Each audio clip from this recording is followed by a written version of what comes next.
The grandmother left behind by her family took refuge in an abandoned gas station, but the safe was not empty. That's what the locals would whisper about years later.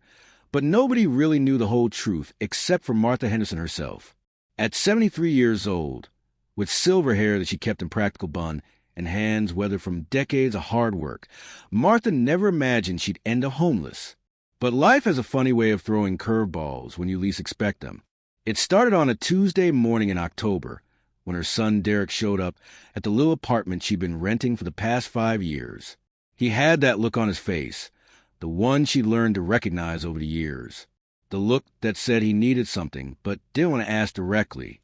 Martha had made coffee, set out some cookies she'd baked the day before, and waited for him to get to the point.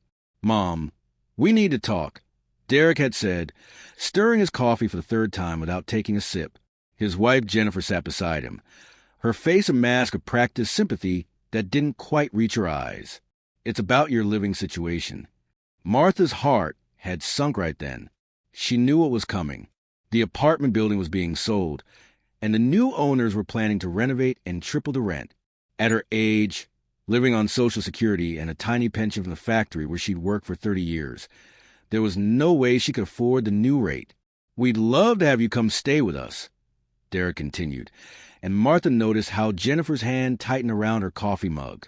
But with Jennifer's mother already in the guest room, and the kids needing their space for studying and the house being so small, his voice trailed off, the excuse hanging in the air between them like smoke. Martha had smiled the way she always did when her heart was breaking. "Of course, honey, I understand. Don't you worry about me. I'll figure something out." But she hadn't figured anything out. 2 weeks later, she was standing on the sidewalk with 3 suitcases, a cardboard box of photo albums, and her mother's old jewelry box, watching as the landlord changed the locks on the only home she'd known since her husband Robert had passed away.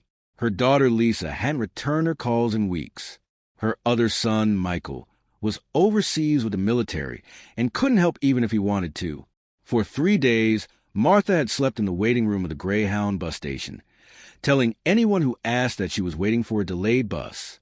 She'd wash up in the bathroom, buy a cup of coffee to justify her presence, and try to look like she belonged there. But on the 4th day, a security guard had approached her with kind eyes and firm words. "Ma'am, I know what's going on here.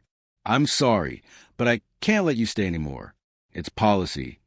That's when Martha had remembered the old gas station. She'd passed it countless times over the years, driving along Route 47 on her way to visit her sister in the next county. The place had been abandoned for at least a decade, maybe longer. The sign still read Pete's Gas and Go, but half the letters were missing, and the windows were boarded up with plywood that had turned gray with age and weather. Martha had taken a bus as far as her remaining money would allow, then walked the last 3 miles, dragging her suitcases along the shoulder of the highway as cars whizzed past her. Nobody stopped. Nobody even slowed down. It was like she was invisible, just another piece of roadside debris that people's eyes skipped over without really seeing. The gas station looked worse up close. The concrete was cracked and split, with weeds growing through every gap. The old pumps were still standing, but they were covered in rust and graffiti. Someone had spray-painted Dead Yendi across the front of the building in dripping red letters. The door hung crooked on its hinges, and when Martha pushed it open, it scraped against the concrete floor with a sound like nails on a chalkboard. Inside, the place smelled like mold, old motor oil, and decades of neglect. The shelves that had once held chips and candy bars were empty except for mouse droppings and dust. The refrigerator units were dark and silent, their glass doors filmed with grime. But in the back corner, behind what used to be the counter, Martha found a small office with a door that still closed and locked. The office was tiny, maybe 8 feet by 10 feet, with a small window that someone had covered with newspaper from the inside. There was an old metal desk pushed against one wall, a filing cabinet with drawers that no longer opened, and a wooden chair with a broken arm. But it was shelter, it was private, and most importantly, it was free. Martha spent her first night there crying quietly into her jacket, which she balled up to use as a pillow. She thought about her late husband, Robert, about how he would have never let things get this bad. She thought about her children, about all the sacrifices she'd made raising them. She'd worked double shifts at the factory to pay for Derek's college. She'd sewn Lisa's wedding dress by hand because they couldn't afford to buy one. She'd sent care packages to Michael every week when he was deployed, even when money was tight. And now here she was, sleeping on a dirty floor in an abandoned gas station, forgotten by the very people she'd given everything to. But Martha Henderson hadn't survived 73 years by feeling sorry for herself. By the next morning, she dried her tears, washed her face with water from a bottle she'd saved, and started making the place livable. She found an old tarp in what used to be the garage bay and used it to cover the broken window. She swept the floor with a makeshift broom made from bundled weeds. She arranged her suitcases to create a kind of wall that made the space feel more like a room and less like a cage. Over the next few weeks, Martha developed a routine. She'd wake up at dawn and walk to the convenience store 2 miles down the road, where she'd buy a cup of coffee and use their bathroom. The cashier, a young guy named Tommy with kind eyes and tattoos covering both arms, never asked questions. He'd just gnawed at her, sometimes throwing a free donut with her coffee. She'd spend her days at the public library in town, which was another 3 miles past the convenience store. The walk was hard on her knees, but the library was warm and had free Wi-Fi and bathrooms. She'd read, work on crossword puzzles, and pretend she was just another retiree spending her golden years pursuing hobbies. The librarian smiled at her. Nobody knew she was homeless. In the evenings, she'd walk back to the gas station, timing her arrival for after sunset, so fewer people would see where she went. She'd eat whatever she'd managed to afford that day, usually canned soup heated on a little camping stove she'd found in a dumpster behind a sporting goods store. Then she'd read by flashlight until she fell asleep, because the electricity had been shut off years ago and she had no way to turn it back on. It was on a particularly cold night in November, about 6 weeks into her stay at the gas station, that Martha discovered the safe. She'd been trying to move the old metal desk to cover a draft that was coming through a crack in the wall when she noticed that the desk was bolted to the floor. That was strange.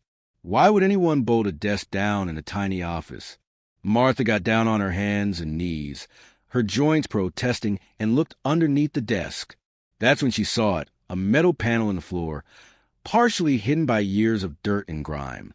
Her heart started beating faster as she grabbed a screwdriver from her small tool collection and started working at the edges of the panel. It took her almost an hour, but she finally pried the panel loose. Beneath it was a safe, the old-fashioned kind with a combination dial. The safe was bigger than she expected, maybe 2 feet square, and it looked solid and heavy. Martha sat back on her heels, staring at it, her mind racing with possibilities. What could be in there? Money? Important documents? Maybe nothing at all? The gas station had been closed for so long that surely if there was anything valuable, someone would have found it by now. But then again, maybe not. Maybe everyone who'd known about this safe was gone. Maybe old Pete, whoever he was, had taken the secret with him when he died. Martha tried the handle, not really expecting it to work, and of course it didn't budge. The safe was locked tight. She sat there for a long time, just looking at it, wondering what to do. Should she try to open it? Should she leave it alone? Should she tell someone about it? In the end, curiosity won out. Martha had always been good with her hands, good at fixing things and figuring out how things worked. During her years at the factory, she'd been the one people came to when a machine broke down. She'd earned the nickname Magic Martha because of her ability to coax life out of dying equipment. She started working on the safe that night, trying different combinations, listening to the clicks of the tumblers, feeling for any give in the mechanism. She didn't expect to open it quickly. She didn't even really expect to open it at all. But it gave her something to focus on besides the cold and the hunger and the soul-deep loneliness of being forgotten by everyone who should have cared. 3 days later, on a Friday afternoon when the November rain was beating against the boarded-up windows and the cold was seeping through every crack in the walls, Martha heard the final click. The safe's handle turned smoothly in her hand, and the heavy door swung open with a slight creak. Martha's hands were shaking as she reached for her flashlight. She pointed the beam into the safe, not knowing what to expect, and what she saw made her gasp out loud, her hand flying to her mouth in shock. The safe wasn't empty. Far from it. If you're enjoying Martha's story so far, please subscribe to our channel to keep receiving more emotional and inspiring stories like this one. Your support means everything, and there's so much more of Martha's journey to discover. The safe wasn't empty. Not even close. Martha's flashlight illuminated stacks of bills, neat bundles wrapped in rubber bands that had gone brittle with age. But it wasn't just money. There were envelopes, too, yellowed with time, and a small leather journal with a cracked cover. Martha's hands trembled as she reached into the safe, half expecting this to be a dream, something her desperate mind had conjured up to give her hope in her darkest hour. But it was real. The money was real. She pulled out one bundle, and the rubber band snapped immediately, sending bills fluttering around the small office like autumn leaves. Martha scrambled to catch them, her heart pounding so hard she could hear it in her ears. These weren't just $1 bills. She saw 20s, 50s, even hundreds, old bills from decades ago, but still currency, still spendable. Martha spent the next hour carefully removing everything from the safe and laying out on the floor. By the time she was done, she had counted approximately $43,000 in cash. $43,000. She counted it 3 times to make sure, her fingers moving mechanically over the bills while her mind struggled to process what this meant. But the money wasn't what captured her attention the most. It was the journal and the letters. Martha opened the journal carefully, mindful of its age, and began to read. The handwriting was neat and careful, the kind of penmanship they don't teach anymore. The first entry was dated March 15, 1987. My name is Peter Abraham Kowalski. It read, I am writing this because I need to tell someone, even if that someone never reads it until I'm long gone. I've done something I'm not proud of, but I did it for the right reasons. At least, I tell myself they were the right reasons. Martha settled against the wall, wrapped in her blanket, and began to read Pete's story. It turned out that Pete had owned this gas station for 30 years. He and his wife Eleanor had bought it in 1957, right after they got married. They worked side by side every day, Eleanor handling the register while Pete fixed cars and pumped gas. They'd never gotten rich, but they made an honest living and built a good life together. Then Eleanor got sick. Cancer back in the early 1980s when treatment was barbaric and rarely successful. Pete wrote about watching his wife fade away, about the hospital bills that mounted higher than any mountain, about the choice he'd face between paying for treatments that might give Eleanor a few more months or losing everything they'd worked for their entire lives. He'd chosen to fight for Eleanor. He'd sold their house, cashed out their retirement, maxed out every credit card, and borrowed money from anyone who would lend it. And when that wasn't enough, when the bills kept coming and Eleanor kept getting sicker, Pete had started skimming money from the gas station's earnings, not reporting all his income, hiding cash instead of depositing it in the bank. I knew it was wrong. Pete had written, I knew it was illegal. But what choice did I have? Let Eleanor die because I couldn't afford the treatments? Let them repossess our business. The only thing we had left? I told myself I'd pay it all back someday, every penny. I'd report the income, pay the back taxes, make it right. But Eleanor died anyway. July 12, 1986. And suddenly all that money I'd hidden seemed meaningless. Martha wiped tears from her eyes as she read. She understood Pete's desperation, the impossible choices that life sometimes forced on people. She kept reading, page after page of Pete's confessions and regrets and memories of Eleanor. After Eleanor died, Pete had continued running the gas station, but his heart wasn't in it anymore. He'd kept hiding money, not because he needed it anymore, but because he didn't know what else to do with it. He couldn't report it without admitting what he'd done. He couldn't spend it without raising suspicion. So he just kept putting it in the safe, bundle after bundle, year after year. I'm dying, Pete had written in one of the last entries, dated November 1996. The doctor says it's my heart. Ironic, isn't it? Eleanor died from cancer eating her body, and I'm dying from a broken heart. I'm not afraid of dying. I'm afraid of leaving this money here, hidden and useless. I wish I could go back and do things differently. I wish I'd had the courage to admit what I did and face the consequences. But I was a coward. I thought if I just kept quiet, kept my head down, maybe it would all just go away. It didn't. The journal ended there, mid-thought, as if Pete had been interrupted and never came back to finish. Martha carefully set the journal aside and picked up one of the letters. It was addressed to the Michigan Department of Treasury, but had never been mailed. Inside was a confession, Pete admitting to years of tax evasion and explaining where the money was hidden. There was a second letter to the IRS, saying essentially the same thing, but both letters remained unsent, yellowed and forgotten in the safe. Martha sat there for a long time, thinking Pete had died, probably suddenly from his heart condition, before he could send those letters. The gas station had likely passed to whoever inherited his estate, maybe a relative who didn't know about the safe or didn't care. Eventually, the place had been closed and abandoned, and Pete's secret had remained hidden for almost 30 years. Until now, until Martha. The ethical dilemma weighed heavily on her mind. This money didn't belong to her. It belonged to the government. Technically, it was unreported income, hidden to avoid taxes. The right thing to do would be to turn it in, to finally send those letters that Pete had never mailed. But Martha thought about her situation.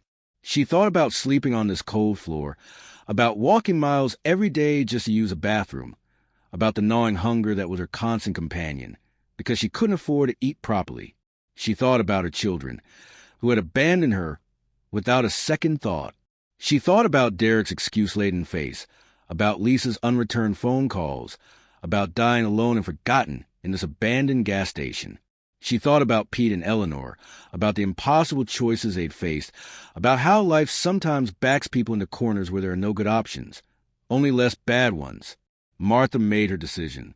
She would keep the money, but she wouldn't keep all of it. She'd take what she needed to survive, to rebuild her life, to find a real home and some dignity in her final years.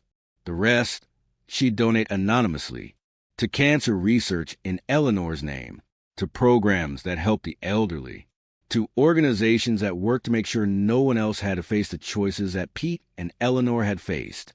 It wouldn't make what she was doing right, exactly, but it would make it more right than just turning the money over to a government bureaucracy that would probably just absorb it into some general fund where it would do no specific good for anyone. Over the next week, Martha began to carefully plan her next steps. She couldn't just walk into a bank with $43,000 in cash, most of it in old bills. That would raise red flags immediately. She needed to be smart about this. She started small. She took $500 in $20 bills and began spending them gradually at different stores, buying things she desperately needed. New clothes, a warm coat, good shoes, food, real food, not just canned soup, a burner phone so she could make calls. With each purchase, she paid in cash and made sure to shop at places that wouldn't think twice about cash transactions. She also rented a P.O. box at the post office in town, using a fake name and her new phone number. She bought prepaid debit cards and began slowly loading money onto them, a few $100s at a time. It was tedious and slow, but it was safe. She was converting Pete's hidden cash into more modern, more spendable forms. Tommy at the convenience store started noticing changes. "Looking good, Miss Martha," he said one morning when she came in for her coffee. She'd started buying 2 coffees now, one for herself and one for him, a small thank you for his kindness over the weeks. "You get some good news or something?" Martha smiled. "Something like that. My luck's been changing a bit." "That's good. That's real good. You deserve some good luck." Tommy had kind eyes, and Martha wondered if he'd known all along that she was homeless, if he'd seen her walking down the highway at odd hours, if he'd noticed that she never seemed to drive anywhere. But he'd never said anything, never made her feel ashamed. That kind of kindness was rare. Within 2 weeks, Martha had enough money converted and saved to start looking for a real place to live. She went to a small apartment complex on the edge of town, the kind of place that didn't do credit checks if you paid 3 months' rent up front. The landlord, a woman in her 50s named Gladys who smoked menthol cigarettes and wore too much perfume, looked Martha up and down skeptically. "You got references?" Gladys asked, ashing her cigarette out the window. "No," Martha admitted, "but I've got cash and I'm quiet and I won't cause any trouble." 3 months rent up front, like your sign says. Gladys studied her for a moment longer, then shrugged. Fine, but any problems, any late payments, you're out? Understood. Understood. Martha moved into her new apartment on a Thursday in December. It was a tiny efficiency, just one room with a small kitchenette and a bathroom, but to Martha it felt like a palace. There was heat, there was running water, there was a bed, an actual bed with a mattress and sheets. She bought the bare minimum of furniture from a thrift store, hauling it in with the help of Tommy, who'd offered to use his truck when he found out she was moving. So where you been staying? Tommy had asked as they carried a small dresser up the stairs. Martha paused. She could lie. She probably should lie. But Tommy had been nothing but kind to her, and she was tired of shame. At that old gas station, Pete's place, out on Route 47. Tommy nodded slowly, not judging. That must have been rough. It was what I needed at the time. But this is better. Much better. You got family around here? No, Martha said simply. Not really. Tommy didn't push. He just helped her move her few belongings, accepted the $50 she tried to give him for his help even though he protested, and told her to come by the store any time. That first night in her apartment, Martha lay in her new bed and cried. Not sad tears, but tears of relief and gratitude, and still, if she was honest, a little bit of anger. She'd worked her whole life. She'd raised her children right, or at least she'd tried to. She'd been a good wife, a good mother, a good employee, and she'd ended up homeless, abandoned and forgotten. It wasn't fair. It would never be fair. But she'd survived. She'd found a way through. And tomorrow, she'd start working on the next phase of her plan. Don't forget to subscribe to our channel. Martha's journey is far from over, and you won't want to miss what happens next in this incredible true story of survival and redemption. Martha's new life began to take shape over the following weeks. Every morning, she'd wake up in her apartment, still marveling at the simple luxury of a warm bed and a working bathroom. She'd make herself breakfast on a little 2-burner stove, usually oatmeal or eggs, things that were cheap but filling. Then she'd plan her day. She decided that her first priority, beyond securing her own survival, was to start making good on her promise to Pete and Eleanor. She couldn't give the money back to the government, not without risking questions she couldn't answer, but she could make sure it did some good in the world. Martha started with cancer research. She found the address of the American Cancer Society and sent them an anonymous money order for $5,000, along with a note written in block letters. In memory of Eleanor Kowalski, who died fighting. May her battle mean something. She didn't sign it. She didn't include a return address. She just dropped in the mail and said a prayer that it would reach someone who could use it. Next, she looked up organizations that helped the elderly. She found a nonprofit in Detroit that provided housing assistance for seniors in need. Another $5,000. Another anonymous money order. Another note. For those who shouldn't have to choose between medicine and meals. It felt good. It felt right. Every envelope she sent out was a weight lifted from her shoulders. A piece of Pete's guilt transformed into something positive. Martha planned to give away at least half of what she'd found, distributing it carefully over time to avoid suspicion. But she also needed to think about her own future. At 73, Martha knew she didn't have decades left, maybe not even years. She needed to be practical. She needed a plan. She opened a bank account under her real name, depositing small amounts of cash gradually. $200 here, $300 there, amounts that wouldn't trigger any reports or raise any eyebrows. She told the bank teller she'd been saving money in a coffee can for years and finally decided to trust banks again after her husband's death.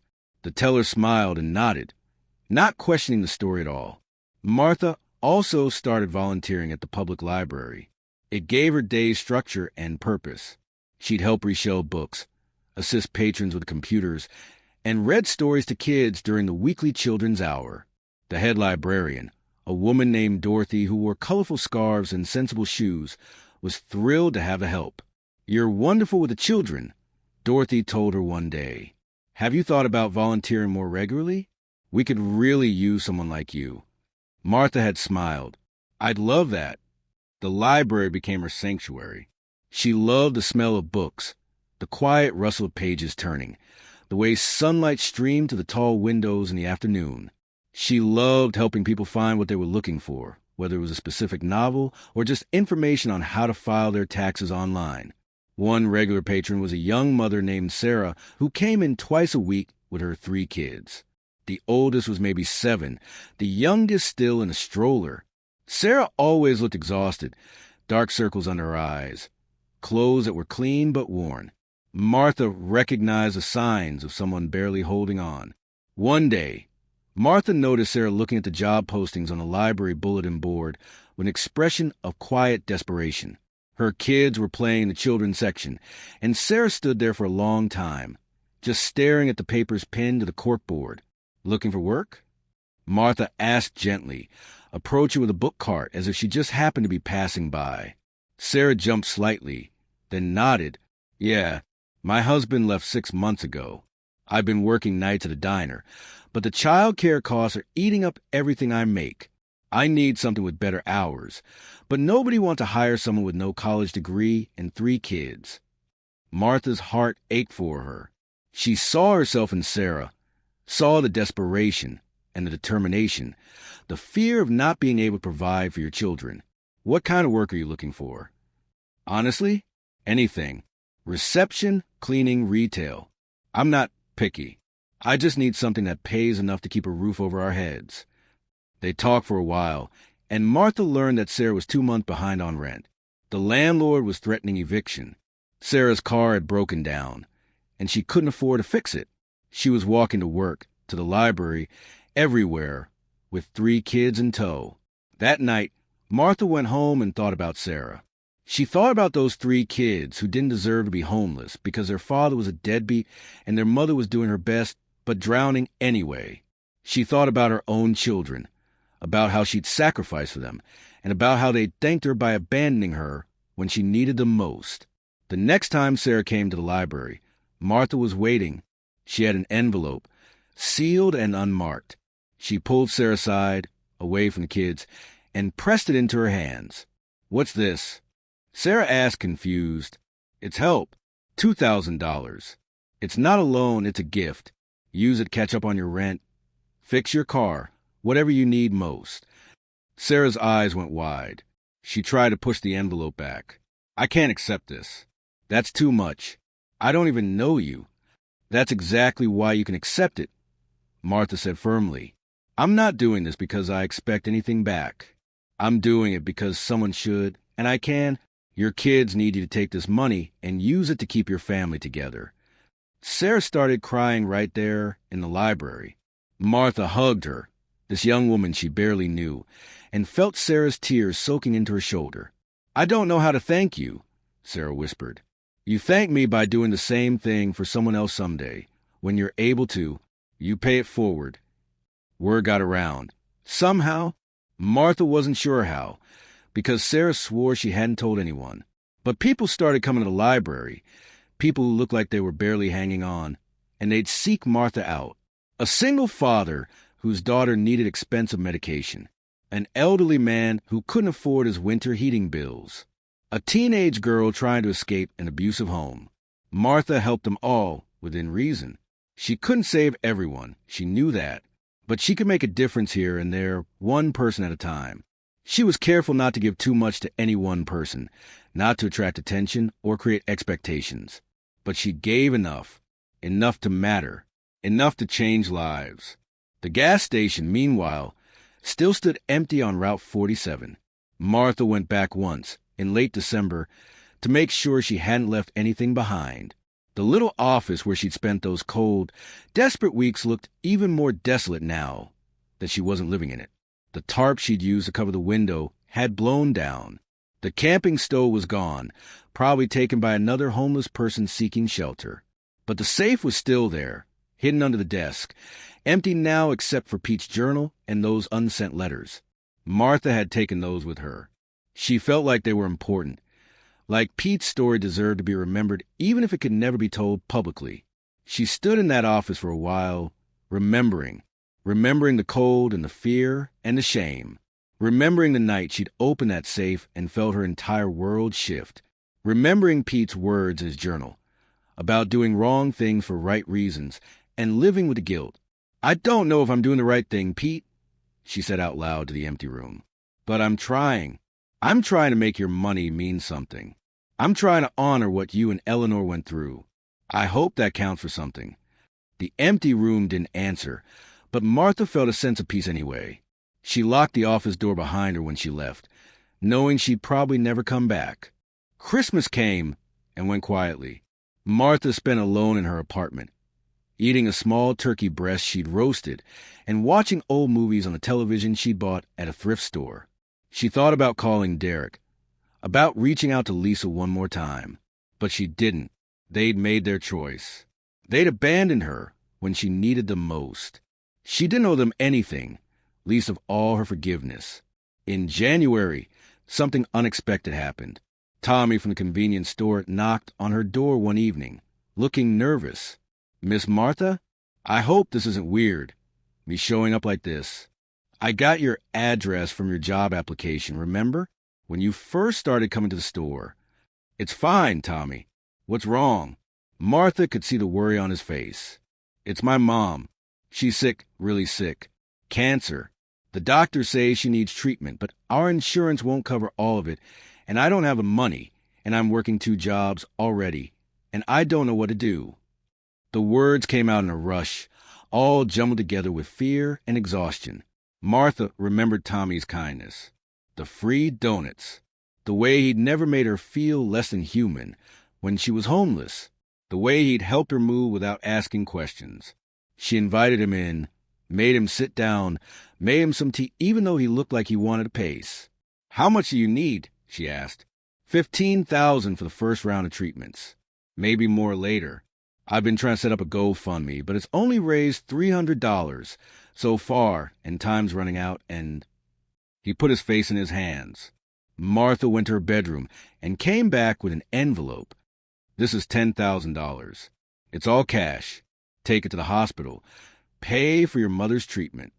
Tommy stared at the envelope like it might bite him. "I can't take this. That's too much. Where did you even get this much cash?" "That doesn't matter. What matters is your mother gets the treatment she needs.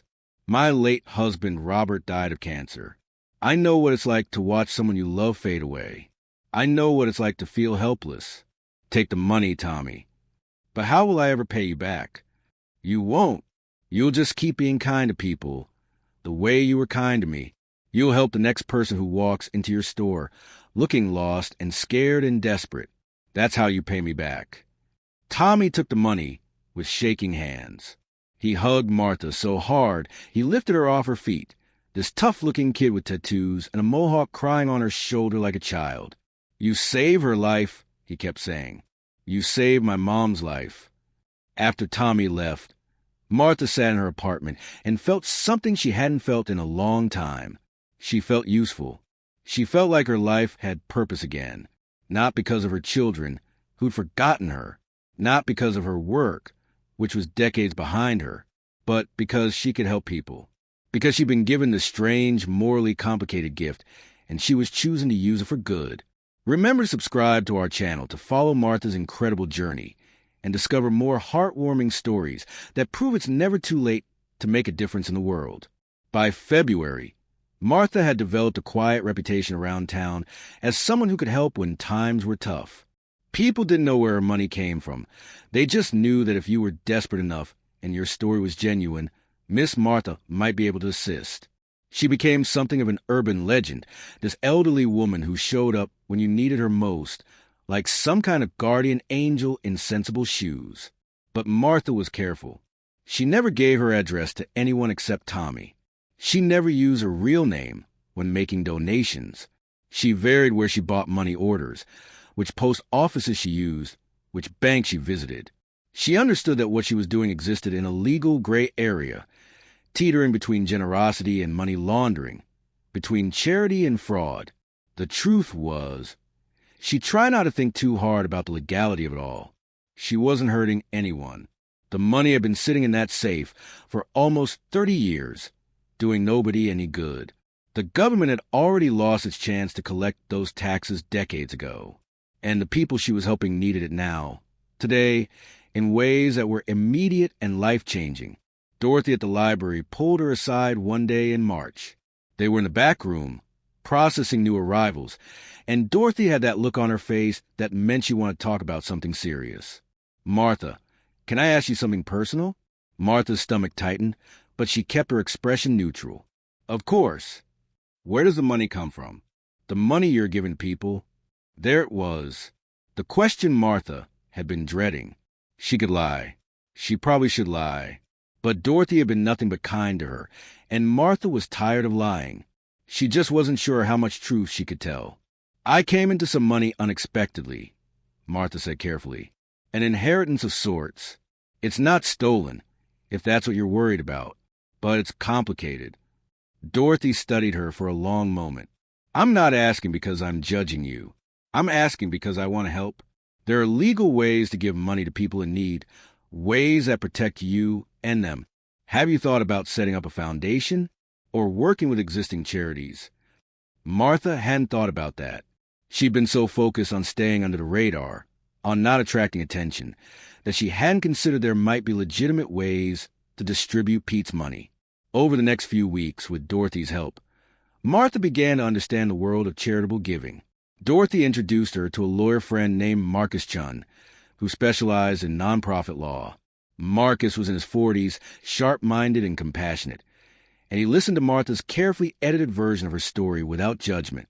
"So you have a sum of money legally obtained through inheritance, and you want to use it to help people in need," Marcus summarized during their first meeting at a coffee shop downtown. "That's admirable. The question is, what's the best structure for doing that?" Martha had been vague about the amount, saying only that it was substantial but not enormous. She certainly wasn't going to tell him about the safe or Pete's journal or the fact that this money had been hidden to avoid taxes 30 years ago. Marcus laid out several options. She could set up a private foundation, but that required significant paperwork and ongoing reporting. She could work through existing charities, making anonymous donations. She could set up a donor-advised fund, which would give her more control while still operating within legal frameworks. "The key," Marcus explained, "is making sure everything is documented properly. The IRS doesn't care how generous you are if you can't show where the money came from and where it went."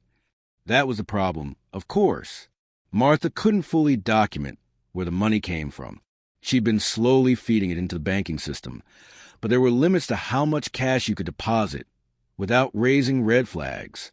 She'd been careful, but she knew that if anyone looked too closely at her finances, the numbers wouldn't quite add up.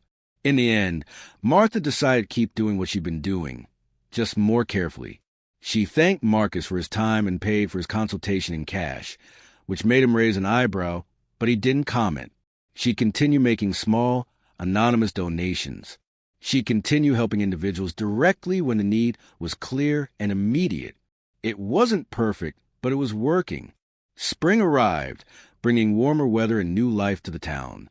Martha had been in her apartment for 4 months now, and she'd established a comfortable routine. She volunteered at the library 3 days a week. She'd joined a book club that met at the community center on Tuesday evenings. She'd even started attending services at a small church on the edge of town, not because she was particularly religious, but because she liked the community and the pastor's thoughtful sermons. It was at church that she met Helen, another widow in her 70s who'd lost her husband a year before. Helen was everything Martha wasn't: outgoing, talkative, always dressed in bright colors and costume jewelry. They became unlikely friends, meeting for coffee after services, sometimes going to farmers' market together on Saturday mornings. Helen didn't know about the money or Martha's homelessness. Martha had told her the edited version of her life. Retired factory worker, widow, estranged from her children. Helen shared her own story. Retired teacher, widow, close with her daughter who lived 2 states away. "Don't you get lonely?" Helen asked one day as they browsed through tomatoes at a farmer's stall. "Living alone, no family nearby?" "Sometimes," Martha admitted, "but I keep busy, and I've made friends here, like you." Helen smiled and squeezed her arm. "You're a good woman, Martha Henderson.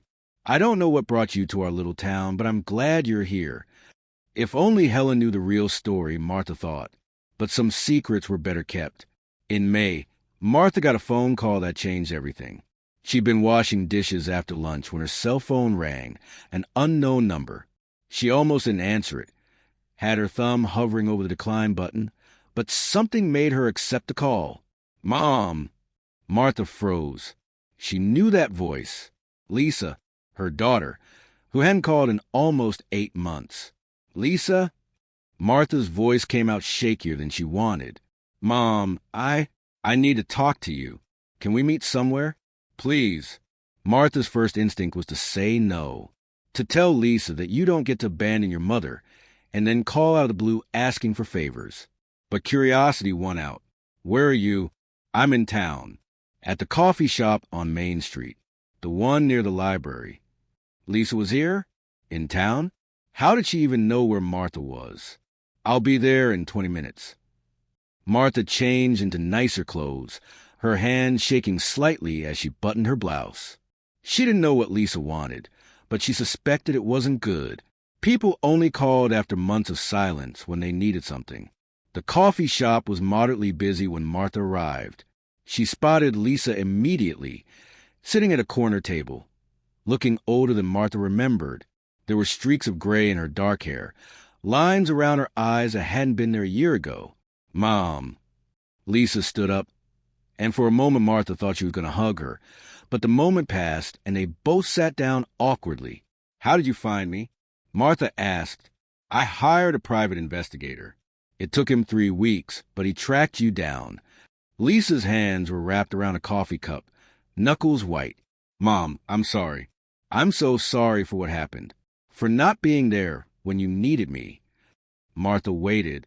There was more coming. She could tell. Derek told me what happened, how you ended up homeless, how we all just let it happen. Tears started running down Lisa's face. I was going through my own stuff. Divorce, job loss, just drowning in my own problems. But that's no excuse.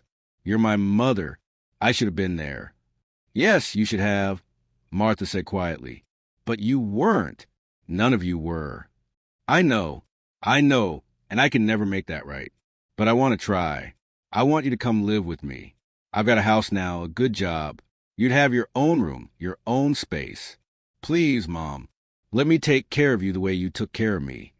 Martha looked at her daughter, really looked at her. She saw genuine remorse there, genuine pain. But she also saw something else. Guilt. Lisa wasn't here because she'd suddenly remembered her love for her mother. She was here because she couldn't live with the guilt of what she'd done.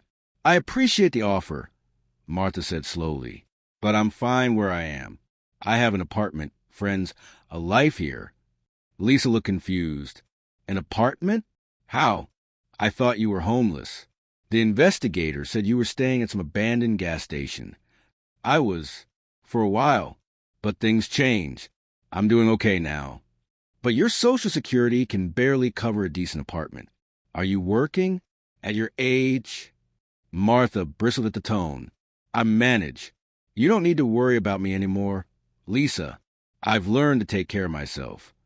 They talked for another hour, the conversation awkward and stilted. Lisa wanted details about Martha's life, but Martha kept things vague.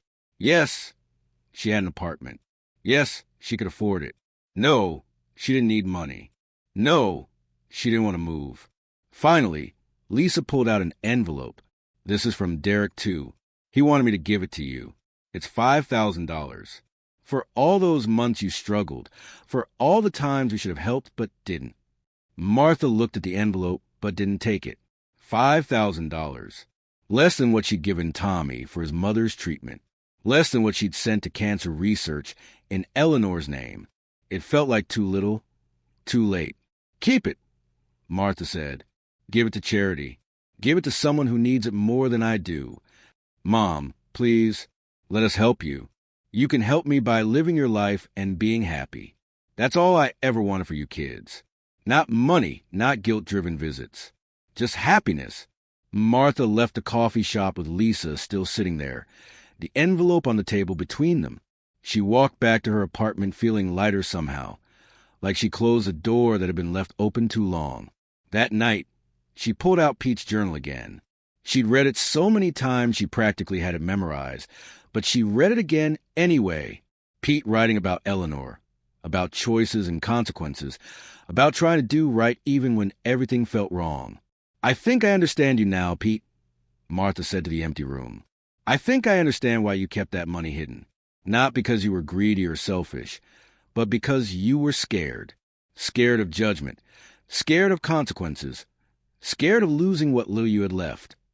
Martha was scared too, scared that if the truth came out, she'd lose everything she'd built, scared that the people she'd helped would find out their benefactor was technically a criminal, distributing money that was tainted by tax evasion, scared that she'd end up back at that gas station, cold and alone and forgotten. But she was also at peace, because unlike Pete, who died with his guilt intact, Martha was doing something with the money. She was making it count. She was changing lives. Keep following Martha's journey by subscribing to our channel. The most dramatic part of her story is still ahead, and you won't believe how it all unfolds. Summer arrived in full force, bringing heat and humidity that reminded Martha of her years working in the factory, sweat dripping down her back as she operated heavy machinery in buildings with no air conditioning. But now she had a window unit in her apartment, and she could afford to run it whenever she wanted. Such a small luxury, but one she never took for granted.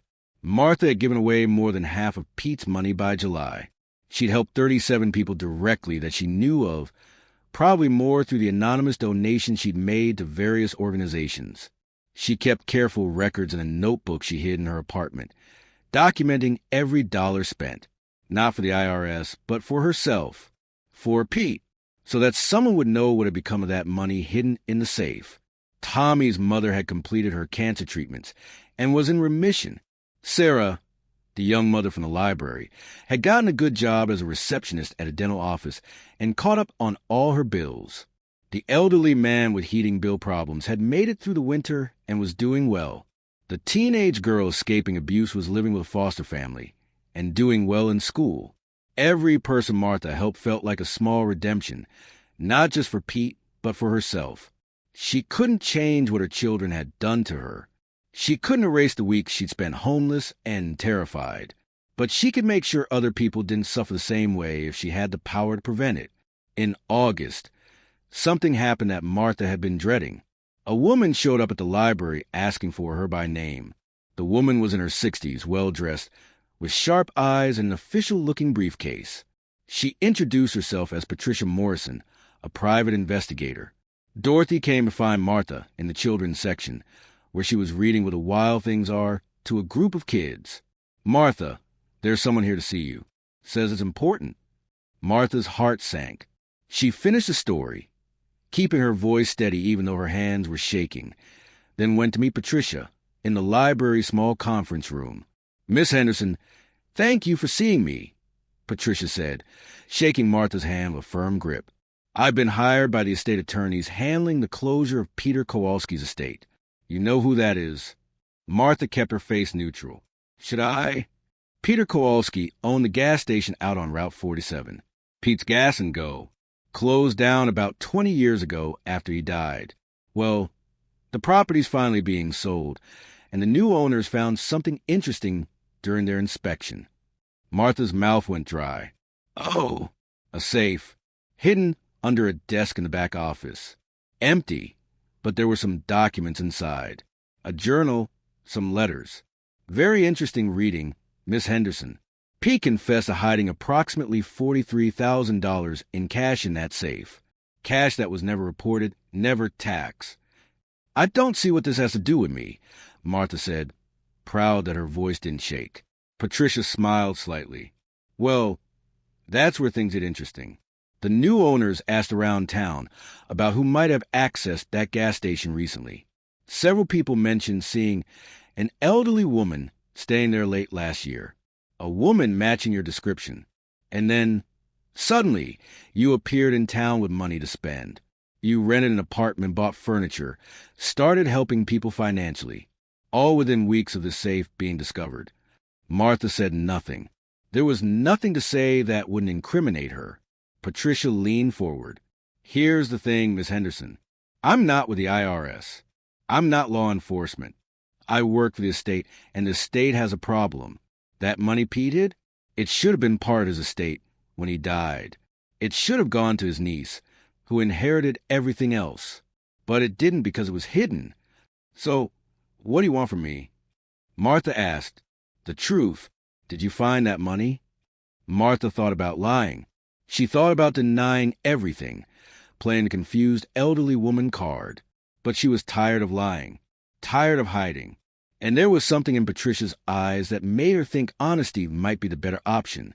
Yes, Martha said simply. I found it. I was homeless, staying in that gas station because I had nowhere else to go. My own children had abandoned me. I opened the safe, and I found the money. And you took it. Yes, I took it. But I didn't keep it all for myself. I've given most of it away to people who needed it. Cancer patients, families about to be evicted, people struggling just like I was struggling. Patricia pulled out a folder and opened it. I know. I've been tracking your activities. Tommy Ferguson's mother's cancer treatment. Sarah Mitchell's rent payment. Dozens of anonymous donations. You've been quite the philanthropist, Miss Henderson. Are you here to arrest me? I can't arrest you. I'm not a cop, but I could report my findings to the police or to the IRS. Patricia paused. Or I could report to the estate that the safe was empty when found, that the money Pete wrote about had been removed years ago, probably by Pete himself before he died. Maybe he spent it. Maybe he buried it somewhere. Who knows? Martha stared at her. Why would you do that? Because Pete's niece doesn't need the money.